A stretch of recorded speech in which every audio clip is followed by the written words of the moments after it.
yang layak disembah.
sedikit pun yang bisa kita andalkan yang ada dalam diri kita, yang mampu menghadapi gejolak zaman pada akhir zaman.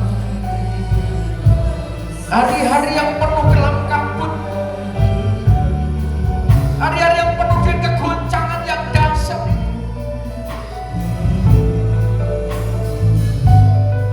Tetapi janji itu adalah kepastian.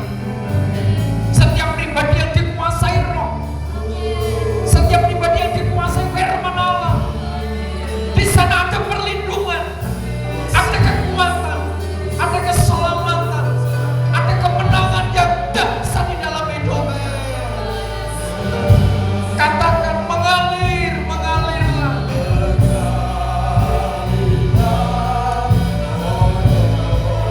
Di hidupku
percaya janji-Mu ya dan amin,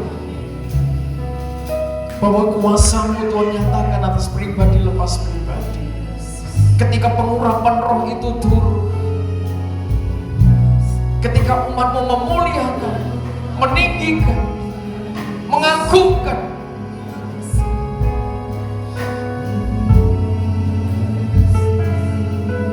Yesus Raja di atas segala raja. Ada kuasa yang turun, ada kekuatan yang dahsyat yang mampu membawa saudara menghadapi tantangan sebesar apapun. Kuasa Roh Kudus yang ada dalam hidupmu lebih dahsyat daripada tantangan itu.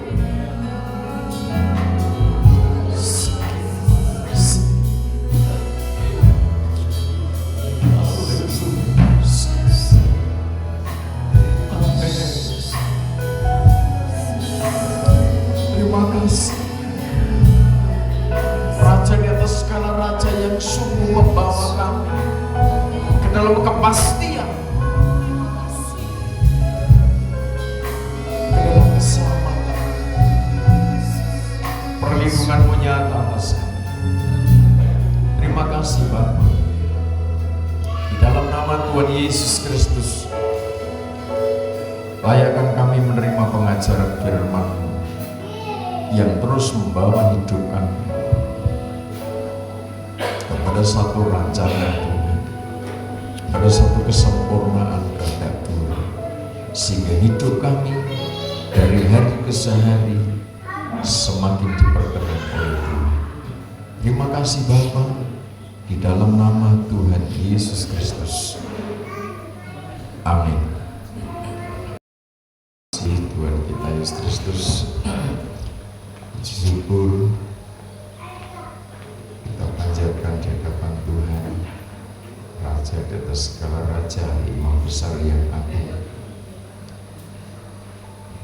Pagi ini kita mendapat kesempatan untuk terus mengerti, memahami, dan menerima janji Tuhan sebagaimana Tuhan janjikan kepada para murid. bagaimana kita memiliki intelijensi spiritual sebagai imamat rajani dan terus hidup berbuah-buah menjadi berkat di tengah-tengah kegoncangan. Saudara yang terkasih dalam Tuhan, tidak salah ketika umat manusia berada pada titik kesadaran, titik pemahaman, hatinya terbuka, pikirannya terbuka, jiwanya terbuka terhadap apa yang Tuhan nyatakan di dalam hidupnya. Tidak salah manusia menjadi berharap, bergantung pada Tuhan, menaikkan doa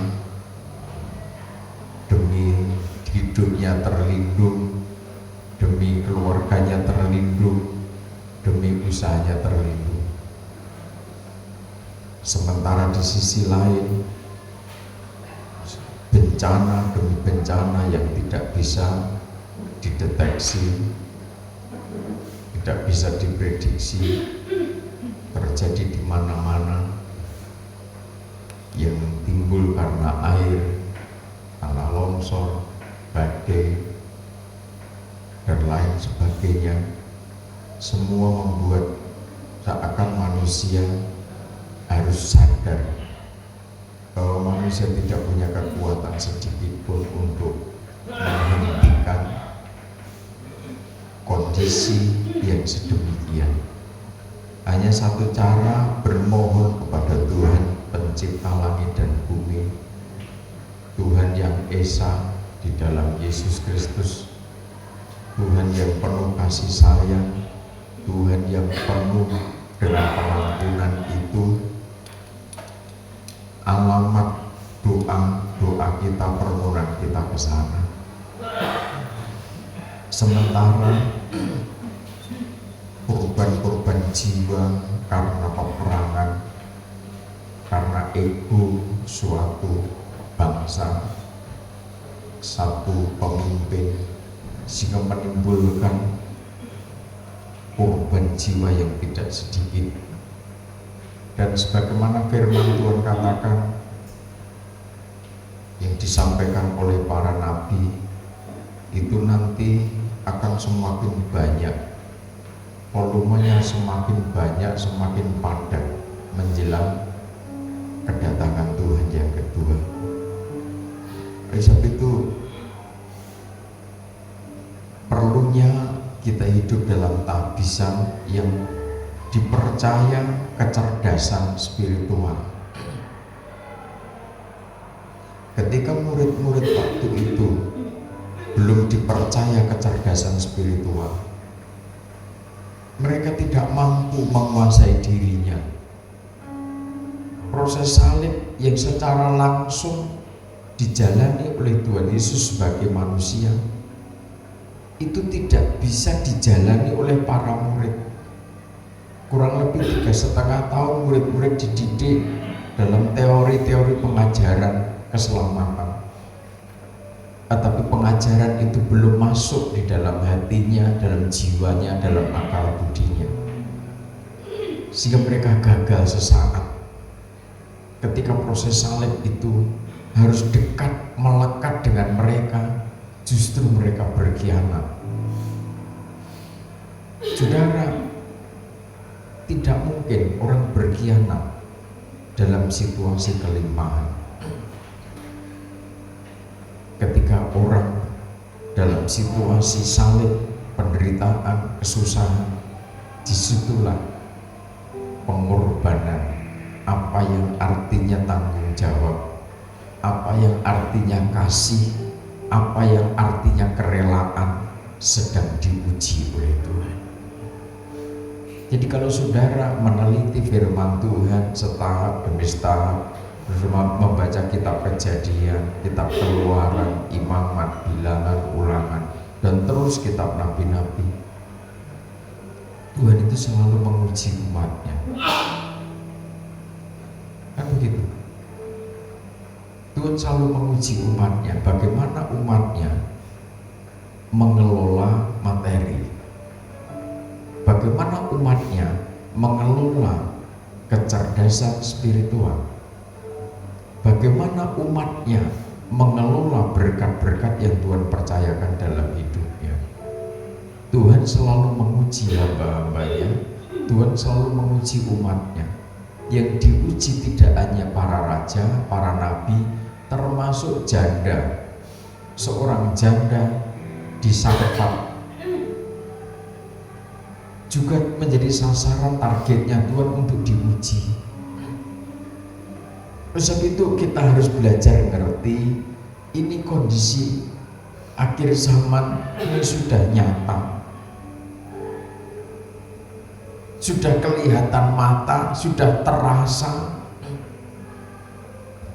Nah, kalau kita tidak hidup dalam pengurapan Roh Kudus, kalau kita tidak belajar bertekun terus, mengerjakan ketekunan itu, mengerjakan kesehatian itu untuk membangun imamat, membangun sakramen, membangun ibadah, apa yang harus kita andalkan?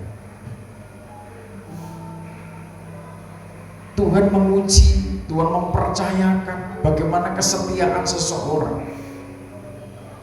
Ketika bekerja mulai jam 9, ketika bekerja mulai jam 12, ketika bekerja mulai sore jam 3, jam 5, gajinya sama, 1 dinar.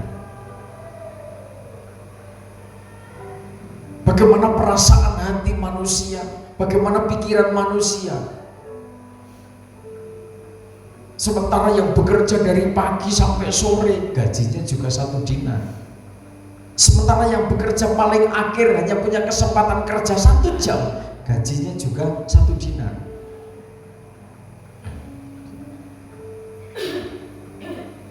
Di sisi lain Tuhan mengajarkan ada yang dipercaya 5 talenta, dipercaya 2 talenta, 1 talenta. Bagaimana sikap hati manusia?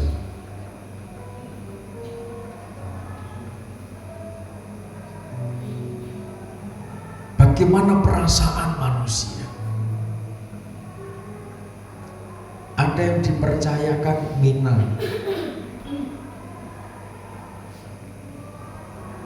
bagaimana bisa mengembangkan itu atau tidak? Masing-masing dalam satu, kalau kita simpulkan, Tuhan itu menguji kita. Kalau kita dipercaya sesuatu, saudara ngerti tidak memanfaatkan dengan tepat, dengan bijaksana. Mempelainya Tuhan adalah mempelai yang bijaksana. Gereja organisme tubuh Kristus adalah gereja yang bijaksana. Menjalani apa maunya Tuhan, menjalani apa yang dikehendaki kepala. Saudara yang terkasih dalam Tuhan, kitab Nabi Yoel, mari dibaca kitab Nabi Yoel pasal yang kedua.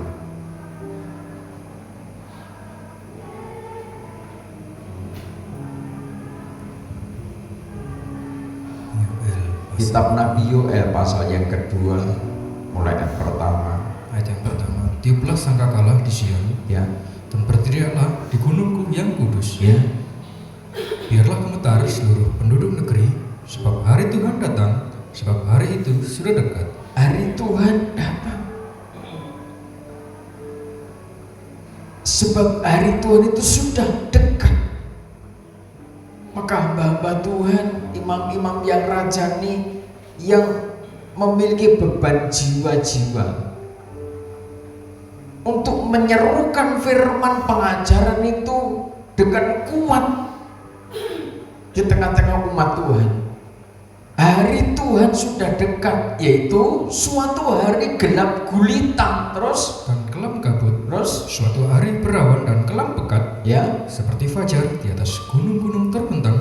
Suatu bangsa yang banyak dan kuat, yang serupa itu tidak pernah ada sejak purbakala, dan tidak akan ada lagi sesudah itu turun-temurun pada masa yang akan datang. di depannya api memakan habis, Di belakangnya nyala api berkobar. Ya, tanah di depannya seperti Taman Eden, tetapi di belakangnya padang gurun tandus. ya di sana dan sama sekali tidak ada yang dapat luput. Terus Rupanya seperti kuda, dan seperti kuda balapan mereka berlari. ya, gimana ketika saudara melihat kenyataan peperangan terjadi? Indahnya di mana? Atau orang merasa puas ketika peperangan terjadi, banyak korban jiwa-jiwa, ledakan bom terjadi di mana-mana, api membakar di depan seperti taman-taman yang indah, belakangnya api, padang tandus terus memporak-porandakan sesuatu yang dibangun oleh manusia, sesuatu yang dipikir, diangan-angan, diimpikan, setelah menjadi kenyataan dibongkar bangkirkan oleh manusia itu sendiri.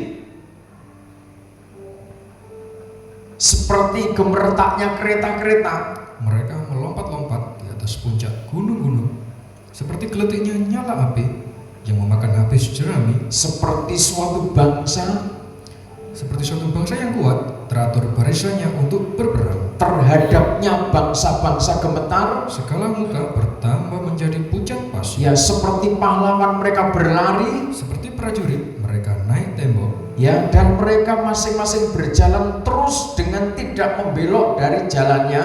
Mereka tidak berdesak-desakan, mereka berjalan terus masing-masing di jalannya. Mereka menerobos pertahanan dengan tombak. Mereka tidak membiarkan barisannya terputus. Mereka menyerbu ke dalam kota, Mereka berlari ke atas tembok. mereka memanjat ke dalam rumah-rumah. Mereka masuk melalui jendela-jendela seperti pencuri. Ya, di depannya bumi gemetar, Langit bergoncang matahari dan bulan menjadi gelap, dan bintang-bintang menghilangkan cahayanya. dan Tuhan memperdengarkan suaranya, Di depan tentaranya, pasukannya sangat banyak. dan pelaksana firman-Nya kuat. Terus Betapa hebat dan sangat dahsyat hari Tuhan. Siapakah yang dapat menahannya? siapa yang dapat menahan ketika keputusan Tuhan itu sampai, ketika akhir zaman itu sampai, di mana peperangan demi peperangan terjadi, sementara saudara merasakan sendiri panas terik matahari sekarang tidak seperti 5 tahun, 10 tahun, 20 tahun yang lalu.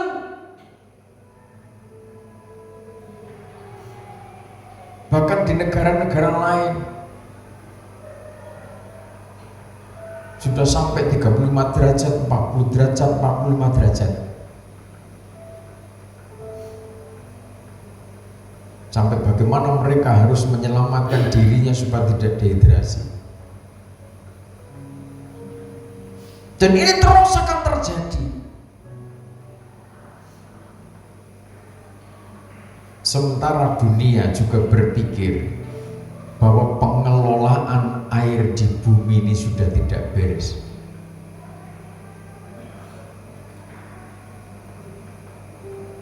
Saat-saat ini lagi mengadakan forum di Bali. Tokoh-tokoh dunia lagi berpikir bagaimana membereskan air di bumi. Kalau logika gitu, air yang mana? Kan masih banyak air. Mereka punya parameter bahwa air di bumi ini sudah banyak, sangat banyak yang tidak layak untuk dikonsumsi manusia.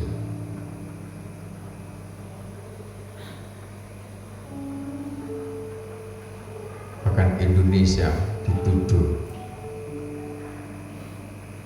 air yang di Indonesia ini rata-rata sudah terkena, tercemar limbah septic tank.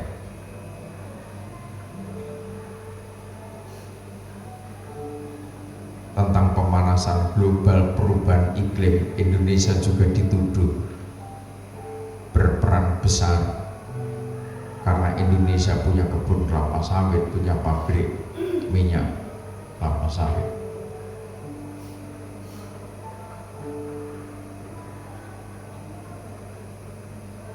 Tokoh dunia yang punya uang ini saudara-saudara Indonesia.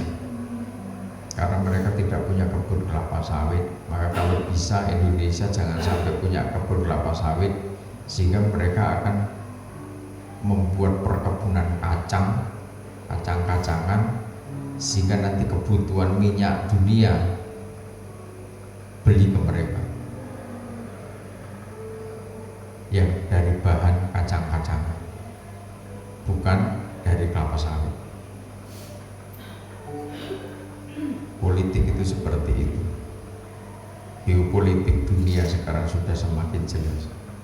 Konspirasi dunia itu sudah semakin tampak. Kita ada di negeri yang berbineka tunggal ika, berbanyak kaum, bahasa dan bangsa di negeri ini.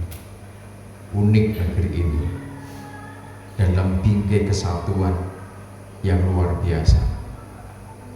Satu sama lain bisa berkomunikasi dengan baik, bisa dipadukan, bisa disatukan, disinergikan menjadi satu negara. Tetapi ancaman dari luar, karena Indonesia itu punya segala-galanya. Berdoa supaya para pejabat pemerintah tidak korupsi. Sebab ketika korupsi tidak ada, masyarakat itu sangat makmur, semakmur-makmurnya. Bahkan tidak mungkin saudara beli BBM, tidak mungkin saudara bayar kebutuhan kesehatan, tidak mungkin saudara itu bayar kebutuhan untuk pendidikan anak, tidak mungkin ketika tidak ada korupsi. Indonesia itu sangat kaya raya.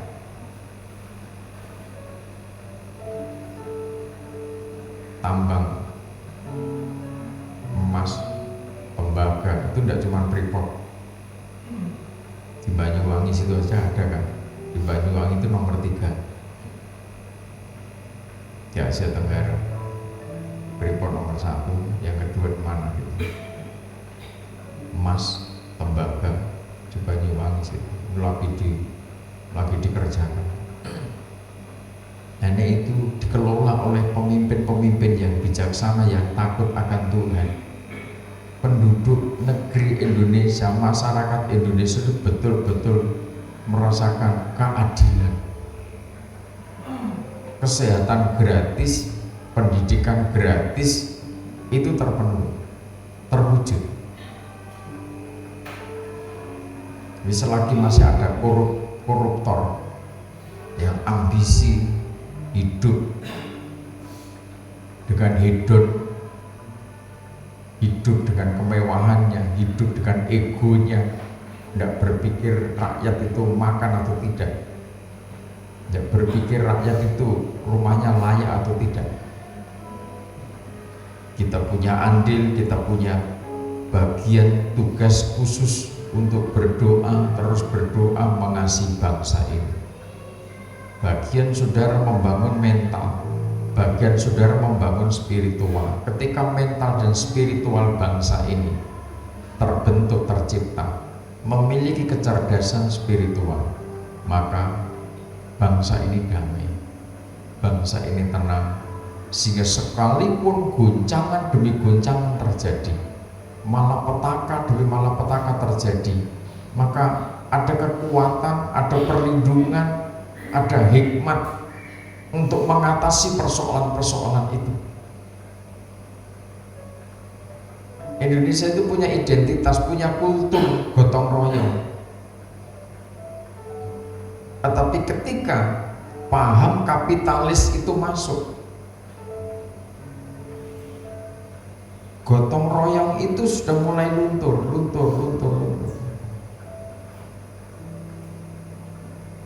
Semua harus, setiap pergerakan harus diukur dengan uang, dengan materi.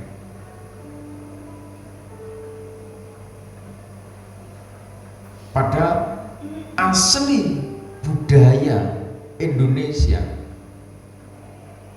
suku apapun lah di Indonesia ini, mereka punya kultur khusus, yaitu gotong royong. Bangun rumah bareng-bareng, garap lahan bareng-bareng. Maka ada istilah bahasa peribahasa, ringan sama dijinjing, berat sama dipikul,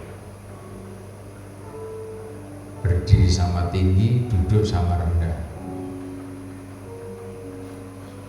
Itu tidak sebatas peribahasa, tapi karena kenyataan budaya suku-suku di Indonesia itu sedemikian indah, jika damai, tenang.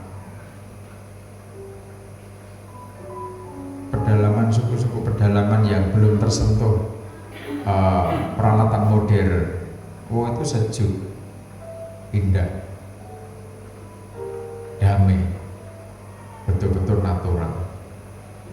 Nah, kita menghadapi tantangan yang tidak mudah ke depan. Betapa pentingnya kita ini hidup sesuai aturannya Tuhan, sehingga kita menjadi bagian di mana kita ini dipersiapkan oleh Tuhan. Ketika matahari, bulan menjadi gelap, bintang-bintang menghilangkan cahayanya, maka Tuhan memperdengarkan suaranya di depan tentaranya. Pasukannya sangat banyak dan pelaksana firman-Nya kuat. Siapa pasukannya Tuhan? Pasukannya Tuhan adalah para pelaksana firman. Sebab itu ketika kita menjadi pelaksana dari ketetapan Tuhan, kita diperlengkapi, supaya diperlengkapi dengan kecerdasan spiritual, maka kembali lagi kita bertekun seperti para muridnya Tuhan Yesus di lembah Yerusalem waktu itu. Bertekun sehati dalam doa. Kalau belum sehati, dirembuk dulu, disepakati dulu. Apa yang menjadikan tidak sehati? Saudara berdoa untuk persoalan apa? Mungkin persoalannya sangat kecil, mudah diatasi, tapi kalau tidak sehati, itu menjadi ruwet. Di sisi lain, ketika saudara menghadapi persoalan yang seakan tidak mungkin saudara bisa mengatasi, ketika saudara sehati, saudara dalam doa sehati, bertekun, maka ada kuasa. Tuhan melihat hatimu, hatimu yang tidak tamak, hatimu yang tulus. Ya, ya, tidak. Istilah bahasa Jawa, ora blintat-blintut. Tahu blintat-blintut? Iya kok ngomong tidak, loro kok ngomong papat, papat kok diomongnya siji setengah. Hati-hati terkait dengan hitungan. Kalau saudara pegang 5, sitok cekal piro? Loro, pada saudaranya kelima. Apa untungnya saudara dengan angka-angka itu?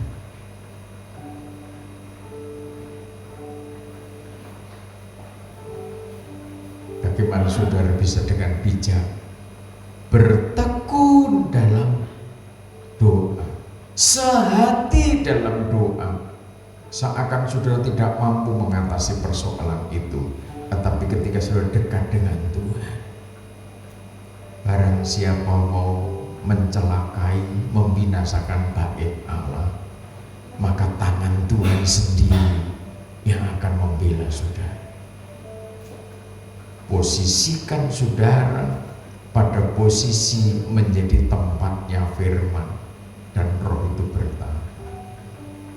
Saudara, janji Tuhan untuk setiap bangsa, setiap umat yang bertobat.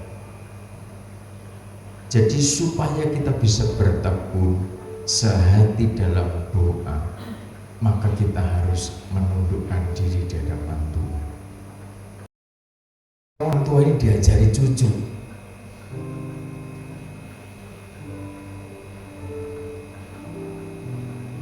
Omanya ditanya, Oma tahu ini bahasa Inggrisnya apa? Le ya karo le. Langsung bahasa Inggrisnya ini Oma. Oma tahu bahasa Cinanya ini, bahasa Mandarinnya ini apa? Ah, bayi aku. Roti itu apa? Mobil itu apa? Guru itu apa? Dan lain sebagainya dia. Saya itu lama-lama. Kok bisa ngapal nih koyo ngono boleh? Mbahmu kan bisa. Omane boros lah. Mbok kae. Oh mesti gitu, diajari adik kok enggak mau. Cucu ngajari omane bahasa Mandarin. Udahlah. Secara spiritual kita bawa. Pas doa, dilatih doa. Mau makan, dilatih doa. Habis mandi, mau berangkat kemana, dilatih doa. Nanti dia ngerti. Di warung makan, Papa mau makan, doa dulu Papa. Iya ya Le. Aduh, tertanam, termeterai. Cucu-cucu cerdas kabeh kadang, nggak ada nggak cerdas, semua cerdas. Nah, saudara yang paling dekat dengan mereka, dengan para cucu ini, dampingi mereka terus, arahkan untuk sesuatu yang baik. Baiklah para imam, pelayan-pelayan Tuhan, menangis di antara balai depan dan mesbah, ya, dan berkata, sayangilah ya Tuhan umatmu, terus, dan janganlah biarkan milikmu sendiri menjadi celah, ya, terus, sehingga bangsa-bangsa menyindir kepada mereka. Mengapa orang berkata di antara bangsa, di mana Allah mereka? ya, para imam, para pelayan-pelayan, para full timer berdoa untuk umat. Itu full timer itu bukan penumpang. Nah, penumpang itu tanggung jawabnya sidik, tetapi saudara jadi penumpang demi kegerakan berdoa untuk umat. Jadi full timer itu tugasnya orang hore-hore tok.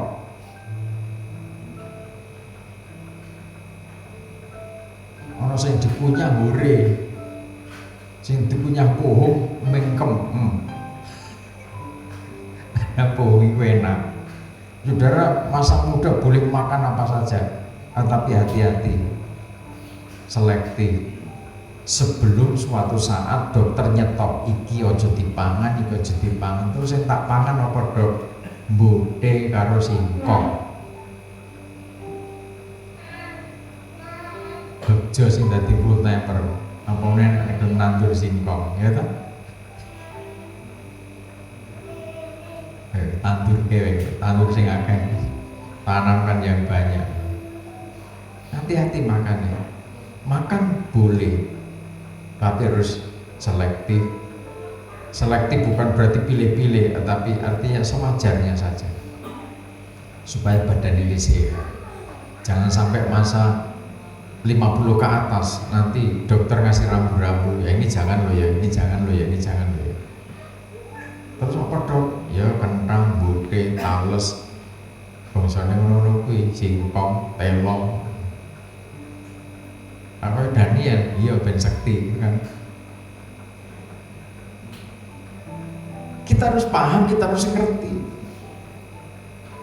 Sebelum terjadinya pemulihan itu seperti ini. Kita bertekun, kita menundukkan diri. Murid-murid banyak mohon ampun kepada Tuhan waktu itu di loteng Yerusalem.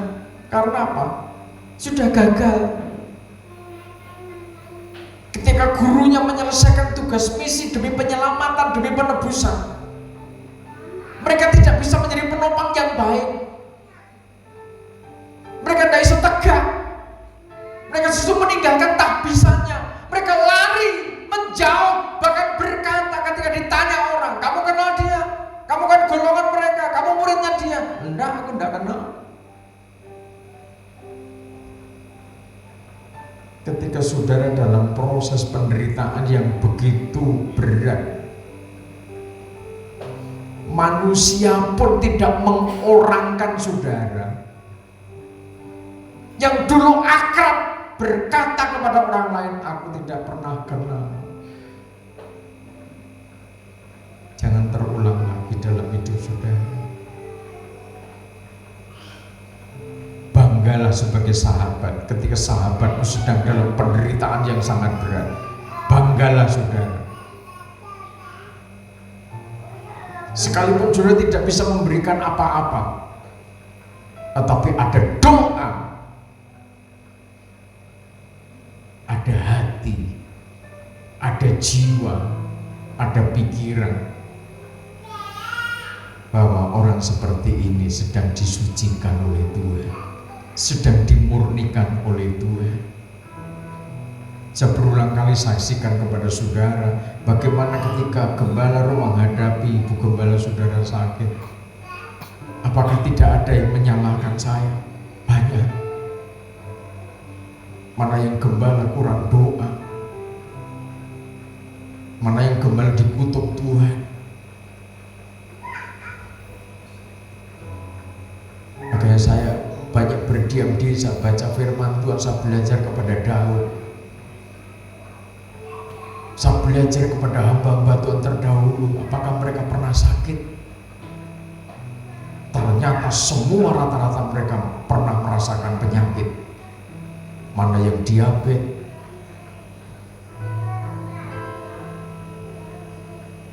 mana yang jantung, mana yang ginjal. Daud itu komplikasi, pernah ginjalnya kena, paru-parunya pernah kena, jantungnya pernah kena. Dia dikatakan sampai tidak ada tempat dalam tubuhnya untuk penyakit. Karena apa? Sudah penuh diboking penyakit di dalam tubuhnya. Sedang diuji oleh Tuhan. Berarti Tuhan memperhatikan saudara. Kalau Tuhan masih memuji saudara, berarti Tuhan masih memperhatikan saudara ketika saudara dimurnikan oleh Tuhan. Jangan terbalik, Tuhan berarti tidak mengasihi. Tuhan kasih aku penyakit, Tuhan kasih aku kegagalan, Tuhan kasih aku tidak berdaya seperti ini. Ya suka-sukamu Tuhan. Hidupku telah ditebus. Biar suka-sukamu Tuhan. Apa yang Tuhan mau, apa yang Tuhan inginkan. Cari apa? Semua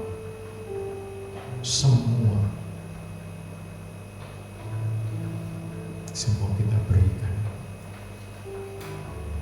Masa sukanya Tuhan suka ketika saudara itu membuka mulut. Tuhan ampuni, Engkau baik Tuhan, Engkau ajaib Tuhan. Itu yang ditunggu Tuhan itu.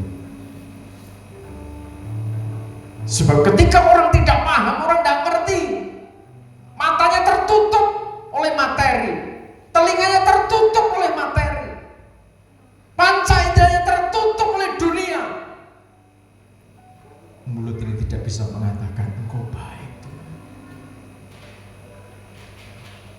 Engkau hebat Tuhan. Ketika manusia masih punya piandel materi, maka dia berlindung di balik materi itu, sehingga tidak kuat mengatakan, tidak sanggup mengatakan, tidak mau mengatakan bahwa Tuhan baik, bahwa Tuhan hebat, bahwa Tuhan dahsyat, bahwa Tuhan yang mulia, yang layak dipuji. Ketika manusia masih punya piandel, dan piandelnya itu dunia, mulut ini sangat jarang mengatakan Tuhan Yesus baik. Nah, Tuhan ngerti strategi itu. Manusia itu ketika dipres, dibikin tidak berdaya, maka baru dia bisa mengatakan, Tuhan, aku tidak mampu.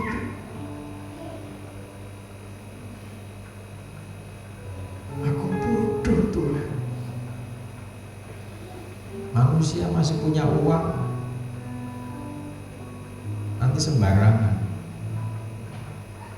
Bisa-bisa lari neng paranormal, ya kan? Bayar uangnya, duitnya akeh kok. Makanya saya pesankan saudara, dalam dunia bisnis, saudara karirmu naik diberkati Tuhan. Terus berdoa bertekun. Sebab orang yang tidak senang dengan saudara, mereka cari kekuatan untuk ngantem saudara. Boleh dukun, boleh paranormal, ben usahamu hancur, ben kedudukanmu tergeser, biar kamu tidak damai di kursi itu.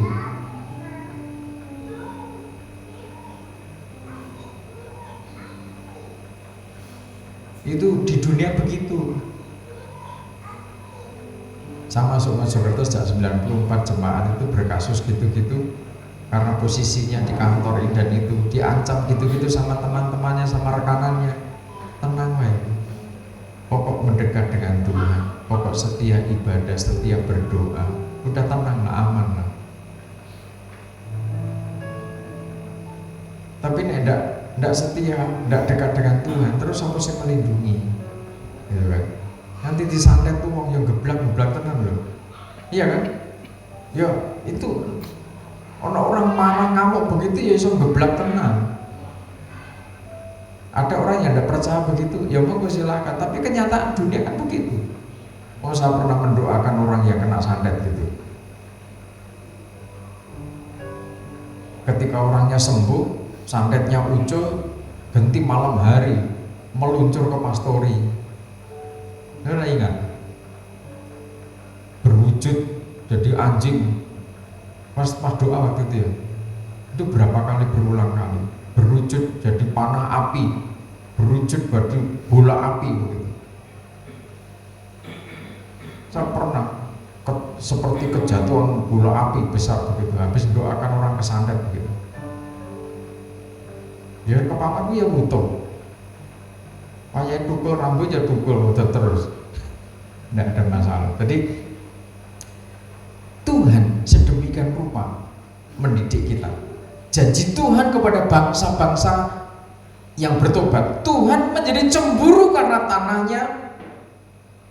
Ayat 18. Dan ia belas kasihan kepada umatnya. 19. Tuhan menjawab, katanya kepada umatnya, sesungguhnya aku akan mengirim kepadamu gandum, anggur dan minyak, dan kamu akan kenyang memakannya. Aku tidak akan menyerahkan kamu lagi menjadi celah di antara bangsa-bangsa. Amin. Amin. Ini janji Tuhan. Pegang janji Tuhan. Urut-urutannya sudah jelas, berulang kali saya sampaikan. Berbicara gandum, berbicara anggur, berbicara minyak. Ini berkat secara menyeluruh. Ekonomimu diberkati Tuhan, spiritualmu diberkati Tuhan, keluargamu diberkati oleh Tuhan.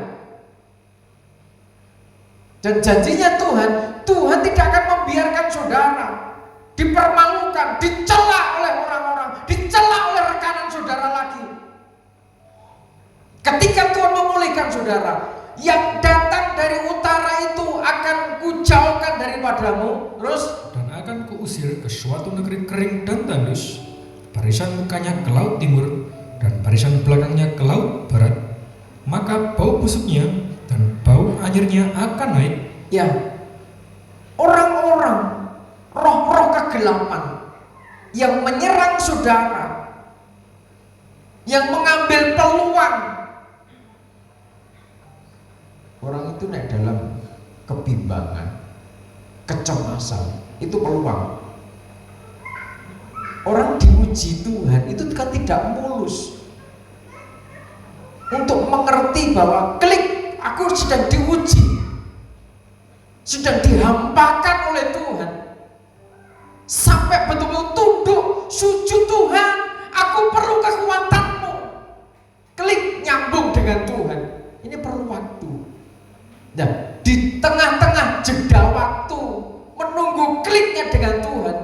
ada teror kekhawatiran, teror kecemasan, ada teror ini, teror itu dari kekuatan setan.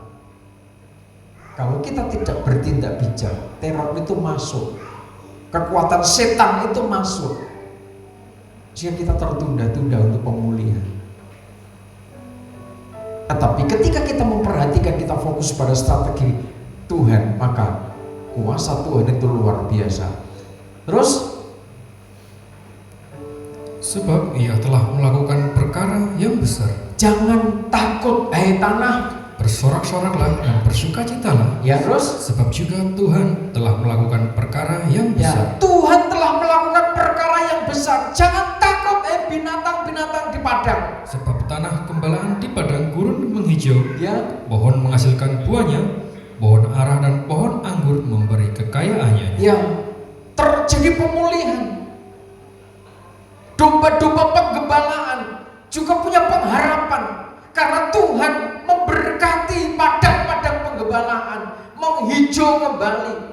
Pohon-pohon menghasilkan buahnya, pohon ara, pohon anggur memberi kekayaan yang dahsyat. Hei Bani Sion, bersorak-soraklah terus, Dan bersukacitalah karena Tuhan Allahmu, ya. sebab telah diberikannya kepadamu hujan pada awal musim dengan adilnya, dan diturunkannya kepadamu hujan pada awal dan hujan pada akhir musim seperti dahulu. Ya, tempat-tempat pengirikan menjadi penuh dengan gandum. Dan tempat pemerasan kelimpahan anggur dan minyak. Ya, pekerjaan yang Tuhan percayakan dalam hidupmu dipenuhi oleh kekuatan, dipenuhi oleh kelimpahan berkat.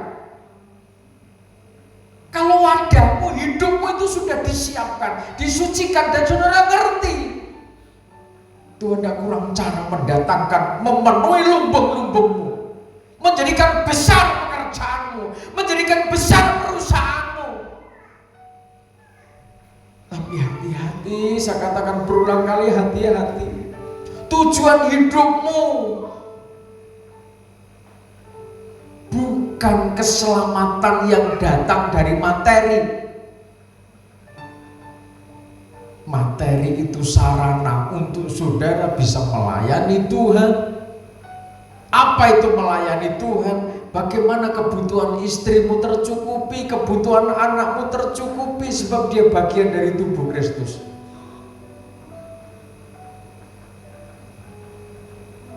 Kewajiban kepada pemerintah bisa saudara kerjakan dengan baik, laksanakan dengan baik. Ada pajak ini, pajak itu, dan sebagainya.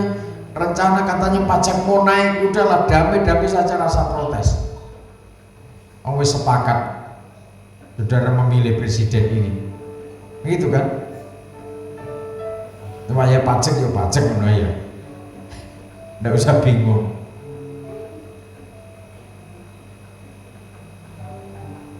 Semua sudah ditata oleh Tuhan untuk menciptakan kebaikan demi kebaikan.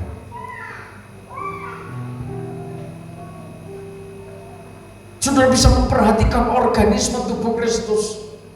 Saudara bisa mengerjakan kegerakan demi kegerakan. Jangan malah sibuk ketika lumbung-lumbungmu penuh dengan gandum. Bahkan bisa nabung banyak, penuh dikatakan. Jangan malah buta mata. Tugas misimu, tim kegerakan pembangunan tubuh Kristus, tim GPA, perlu bergerak sesuai bidangnya masing-masing. Itu juga perlu biaya. Sekarang kalau tabunganmu tidak kosong lagi seperti zaman penderitaan, saya ingatkan, jangan menutup mata. Jangan sampai Tuhan marah yang kesekian kali sehingga sudah tidak bisa bangkit lagi.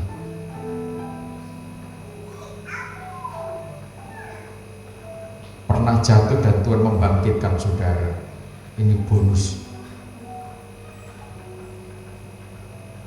Bangkitlah dengan kekuatan yang ekstra dari tempat pahat ini, supaya apa yang ada pada saudara itu dikuduskan. Sudah tidak akan miskin ketika melayani Tuhan. Jadi sudah tidak punya pengaruh, firman Tuhan katakan. akhirnya punya pengaruh yang sangat kuat. Itu semua karena Tuhan. Aku akan memulihkan kepadamu tahun-tahun yang hasilnya dimakan habis oleh belalang pindahan, belalang pelompat, belalang pelahap, dan belalang pengerik.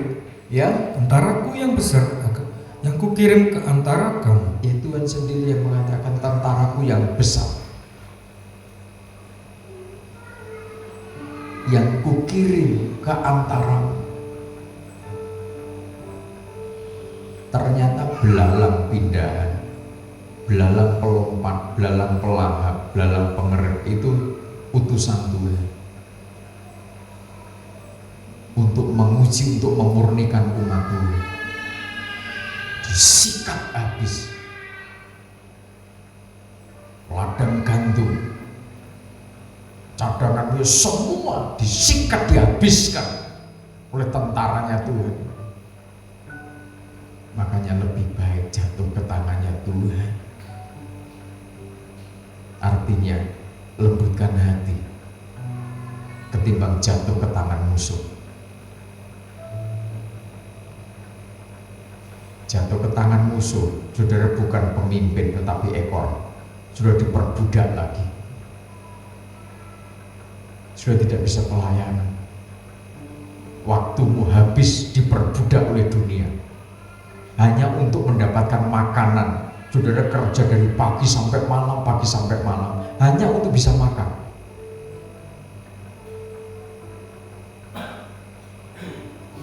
Hati-hati. Kalau Tuhan itu sudah ngurus kita, maka tuntas. Kalau sudah tuntas, kita sadar, kita lembutkan hati, kita sadar, maka Dia membangkitkan, memulihkan saudara juga tuntas. Amin. Amin. Tidak usah takut. Ada kuasa yang luar biasa. Daud ngadepi Goliat nyantai. Sudah diancam orang, direndahkan, dipermalukan orang, mau dikata-katai apa. Wis lah ilmune Daud, ilmune Rasul Paulus yang Tuhan tanamkan.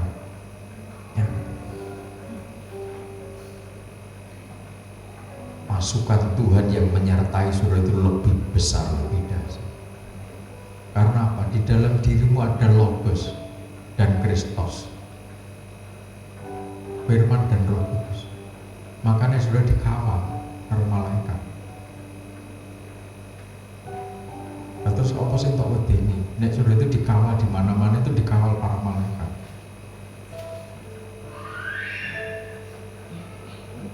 Tidak usah minder, tidak usah takut, anu relasi. Ya ketoknya kok udah tenang, hadapi semua dengan baik. Terus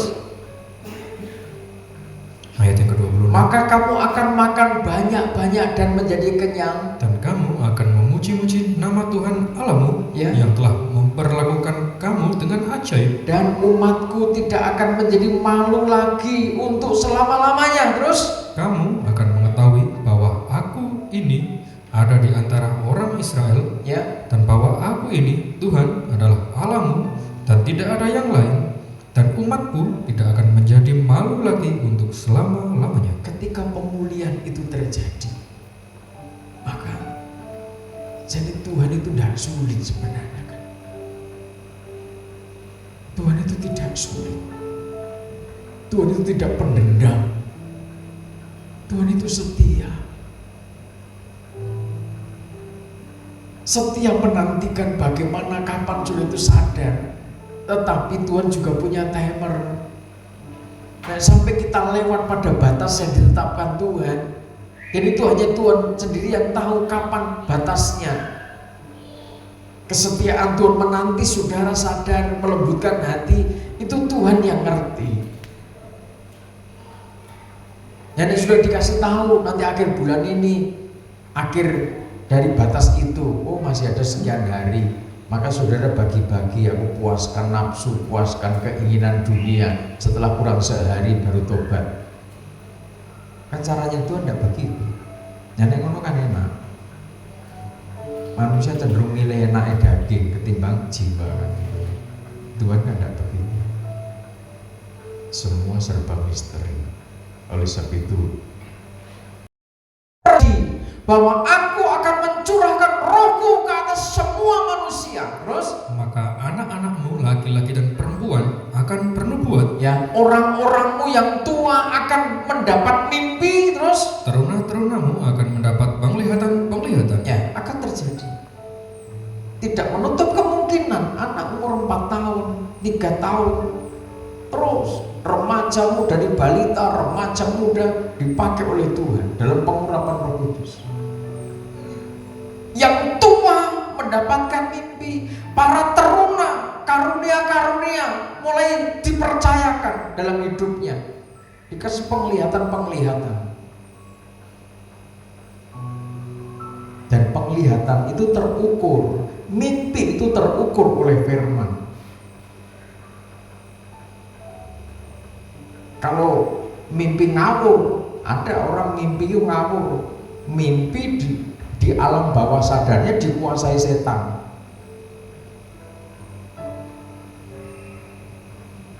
Nah, di dalam mimpinya itu dia marah, dia mukul orang itu, dan setelah bangun dari tidur, tadi mimpi alam mimpi, marah, mukul. Nah, ketika bangun dari tidur, fisiknya sadar, istrinya dipukul sungguhan. Apa daya seorang perempuan dipukul, dikeplok, ditendang, diinjak, dijejek malam-malam coba. Ini fakta. Saya sampai habis pikir, kok iso ngono?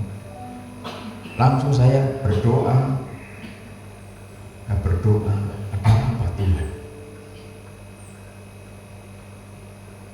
Suami itu belum selesai dengan masa lalunya. Ada kebencian, ada kecemburuan yang memuncak, sehingga itu tersimpan di bawah alam bawah sadarnya dan selalu tersulut oleh kekuatan setan, roh cemburuan itu, dan alam mimpi dibawa kepada alam nyata. Bujurnya dikeplaki tenan. Saya juga kaget, kok bisa ngene? Dunia ini kok ngene? Sampai wis 30 tahun kurang lebih nikah, anak wis gede-gede, kok bisa ngene?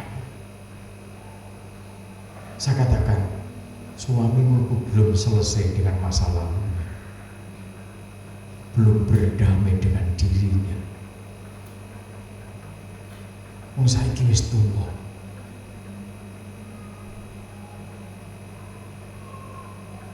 Dan umur 50 luwih kan wis tuwa. Boleh tidak tak katakan umur 50 lebih kita katakan tua? Boleh tak? Kalau tidak rela ya tidak apa-apa. Itu nyata saudara, saya itu ngatasi mendoakan orang yang gitu-gitu. Jadi masalah dunia itu masalah ruwet. Jadi pentingnya hidup dalam pengurapan Roh Kudus. Banyak orang yang memerlukan saudara. Saudara yang hidup dalam pengurapan Roh Kudus diperlukan banyak orang. Berdoa untuk mereka supaya nikah mereka tenang, hidup mereka tenang, pranikah mereka tenang, masa depan mereka tenang, hidup manusia dalam suasana damai, dengan tetangga damai. Tetangga punya ayam satu, alah di titik situ aku satu kuloro. Nah ini ra beres wong kaya ngene. Ora beres.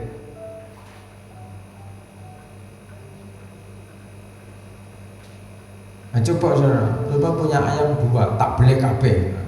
Tonggo duwe ayam 10. Tiru-tiru beleh kok gak? Lah nek ora tiru-tiru beleh berarti wong iki pelit. Gampang kok mendeteksi orang. Kadang karena hal-hal yang paham, hal-hal yang sia-sia, orang menjadi sakit hati, orang menjadi gegabah, orang menjadi marah, orang menjadi bodoh dalam bertindak, dalam bersikap. Dari yang muda, yang tua siap menerima pengurusan atas hamba-hambamu laki-laki dan perempuan, akan kucurahkan rohku pada hari-hari itu. Terus Aku akan mengadakan mujizat-mujizat di langit dan di bumi, terjadi mujizat di langit di bumi. Terus darah dan api dan kumpalan-kumpalan asap. ya, terus Matahari akan berubah menjadi gelap gulita, akan terjadi perubahan-perubahan yang cukup drastis di China, di mana lagi? Hujan es sebesar bola pingpong, bola kasti. Saudara silakan di luar sana, es kira-kira sekian, lemparkan ke atas langsung tampar nganggo siramu, kira-kira piye? No, jatuhnya dari langit sana sak bola kasti, sak bola pingpong, sak bola biliar itu.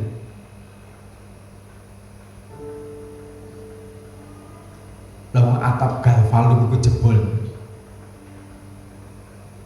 kaca mobil jebol, remek, bodi mobil itu peok-peok. Lah terus kepala kita ini lebih keras ketimbang kaca mobil. Kitab Ayub sudah mengatakan hujan es, api dan belerang itu terjadi. Ini belum. Terus dan bulan menjadi darah Ya. sebelum datangnya hari Tuhan yang hebat dan dahsyat itu. ya, dan barang siapa yang berseru kepada nama Tuhan akan diselamatkan. Terus Sebab di Gunung Sion dan Yerusalem akan ada keselamatan, seperti yang telah difirmankan Tuhan, dan setiap orang yang dipanggil Tuhan akan termasuk orang-orang yang terlepas. setiap orang yang dipanggil Tuhan termasuk dalam hitungan orang-orang yang terlepas dari bencana itu. Orang-orang yang hidup dalam pengurapan roh. Roh itu materai untuk saudara mendapatkan perlindungan, kekuatan, kemenangan yang luar biasa di dalam mengatasi setiap persoalan. Jadilah generasi pemenang abadi, karena memang Roh Kudus ada di dalam hidup saudara. Dengan rendah hati, ini aku Tuhan. Dengan lembut hati, ini aku Tuhan. Supaya mengerti rencana Tuhan, supaya paham rancangan Tuhan, supaya mengerti kehendak dan ketetapan Tuhan. Hiduplah dalam pengurapan roh, mohon kemurahan roh, tinggal menguasai seluruh hidupmu. Tuhan Yesus memberkati.